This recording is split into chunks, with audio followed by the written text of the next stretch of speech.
कोई भी पूरे कर्नाटक रियासत में कहीं भी ग्रेजुएशन कांस्टिट्यूशन का इलेक्शन नहीं चल रहा है एक्सेप्ट तुमकूर, चिपड़ापुर, कोला, दावणगेरे। 30 तालुक से चलते हैं, तो इस वजह से तुमकूर में अल्हम्दुलिल्लाह ये काम हुआ है।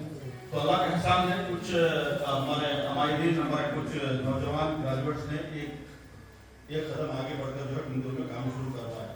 1 महीने से फिक्र हुई, अल्हम्दुलिल्लाह फिक्र के बाद अभी जाकर हमें भी पूरी तरह किस तरह इसको एनरोल करना है, कितने ग्रेजुएट्स हैं, इससे क्या फायदा होगा, ये मालूमात हमें भी पूरी तरह हासिल होने के बाद हम अलबत्ता पहले से ये है, यही बात उम्मीद है कि मुसलमानों में खुसूसन उलमा इकराम की बात का जो असर होता है वो आम लोगों के लीडरों की बात में वो असर नहीं होता। तो अल्हम्दुलिल्लाह ये प्लेटफॉर्म को इस्तेमाल करने के लिए हमने उलमा इकराम की गुजारिश की, खुसूसन अनस बिन मालिक मदरसे के लाइब्रेरी को, वहाँ के उलमा इकराम को टारगेट किया। हमारे सदर साहब और दूसरे उलमा इकराम जब वहाँ पर आए तो उन्होंने कहा कि हम जमीयत का जो है जोड़ करेंगे, इसमें हम की बात रखेंगे। तो आपका कहने का दो तीन बातें जो इम्पोर्टेंट हैं कि एक तो इलेक्शन एमएलसी का इम्पोर्टेंट इसलिए है कि एग्जाम्पल के तौर पर 224 एमएलए में 140 कांग्रेस के जीते हैं, हुकूमत भी कांग्रेस की है, मगर कुछ बिल अब तक क्यों नहीं पास हुए? सवाल फिर एमएलसी का इम्पोर्टेंट बता रहा हूँ, क्यों पास नहीं हुए? कुछ बातें गवर्नमेंट वाले करके आए थे ना, हम गवर्नमेंट आप ही पास कर देंगे।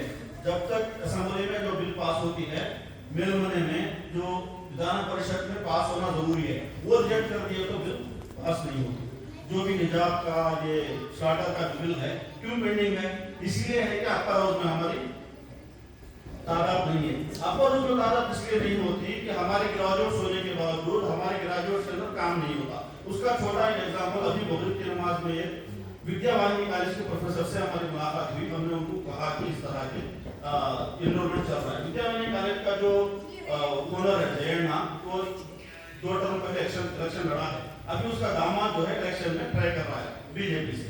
वो आरएसएस के पूरी टीम को लेकर, पूरे 4-5 डिस्ट्रिक्टों के टीमों को लेकर करोड़ों रुपए खर्च करके अपना एनरोलमेंट, अपने उनके जो ग्रेजुएट से एनरोलमेंट करा रहे हैं।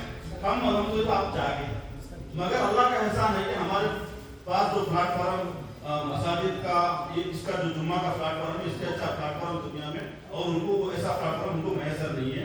उनसे फास्ट इंशाल्लाह काम कर देंगे इंशाल्लाह। तो मैं बोलने का मकसद ये है कि ग्रेजुएट्स हमारे पास भी होने के बावजूद वो लोग ग्रेजुएट कॉन्स्टिट्यूएंसी में अपर रूम में जो ग्रेजुएट्स हैं उनके मेंबर ज्यादा हो जाते हैं।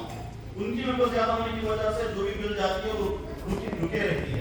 तो अपर हाउस की भी उतनी इंपॉर्टेंट है, जितना एमएलए इलेक्शन में वोट करते हैं अपर हाउस का भी उतना ही इंपॉर्टेंट है। यहाँ से पास होने की बिल को वहाँ रोका जा सकता है। ये इंपॉर्टेंट सीट है एमएलए जो एमएलसी सीट होती है। तो अलबत्ता में गुजारिश ये है कि हम जब ऐलान में गुजारिश किया गया है कि तफसील लिखें। तफसील में जो भी उनके जहन में आ जाए कि जो ग्रेजुएट्स आपको सुनेगा, ये जहन में आ जाए कि हम एनरोल कराना है।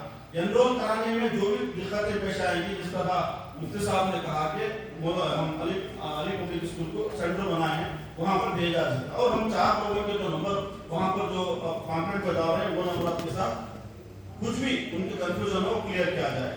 उसके बावजूद जो भी उनको प्रॉब्लम हो उससे हमसे कांटेक्ट करके गेजेट ऑफिसर से सिग्नेचर लेना, सबमिट कराना, फिर ड्राफ्ट लिस्ट आएगी उसका चेक करना, इलेक्शन तक आपको जो है उसका प्रोसेस करके देना, ये हमारी जवाबदारी होगी इंशाअल्लाह। ये अहम काम को जो है हम करना है। लास्ट इलेक्शन का जो अभी मुफ्ती साहब बता रहे थे डाटा, 1200 का जो डाटा बता रहे थे, उनके अंदर ग्रेजुएट्स का इस तरह मसला होता है, उनके जो स्कूल का कॉलेज का एक जो प्रिंसिपल या कोई होता है तो पूरे का वो करा देता है। एक इंस्टीट्यूशन का जो सेक्रेटरी होता है